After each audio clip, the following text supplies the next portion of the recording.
السلام عليكم ورحمة الله وبركاته. معكم دكتور عرفان المصري على موقع كرة القدم السوري. راح أحكي هلا على تمرين، يعني مو بس هذا الكتاب، هذا روبرت ويربين، لا مقدمة لأحد الكتب اليابانية لمدرب ياباني أو مهندس ياباني بيحكي فيها عن التيكي تاكا اليابانية وأسباب الفوز. يعني طبعا هو بيلعبوا التيكي تاكا اليابانيين بأسلوب جميل جدا.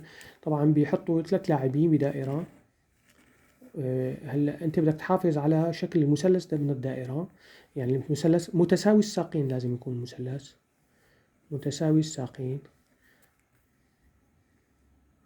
فبتحطهم ضمن دائرة. شايفين شلون بتكون هون الدائرة؟ فكل واحد بيمشي نقطة مثل طاقية الإخفاء، بيمشي لهون مسافة، هذا لهون، في نقاط هوني مثلا إضافية. بتحط مثلا 6 لاعبين إذا بدك، مو بس 3 لاعبين، 6.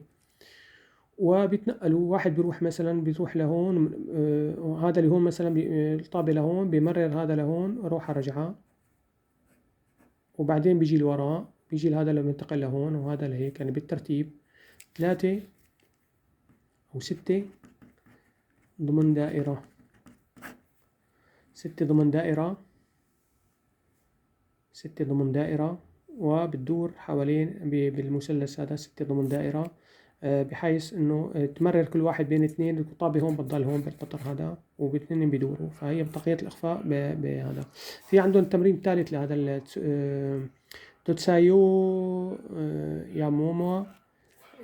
هذا بيحط كمان مثلث، مثلث هون 3 لاعبين، في مثلث فوقه أكبر منه كمان بيجوا هون 3 لاعبين.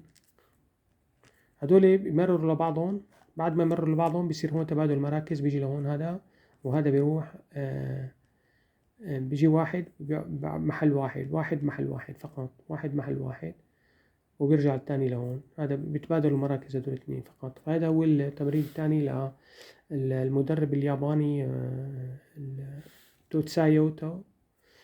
توتساياتا، المدرب موجود على الابليكاسيون بالجوجل اللي بيحب يشوفه. شكرا لكم كثير، ان شاء الله تكونوا استفدتوا، والسلام عليكم ورحمة الله وبركاته.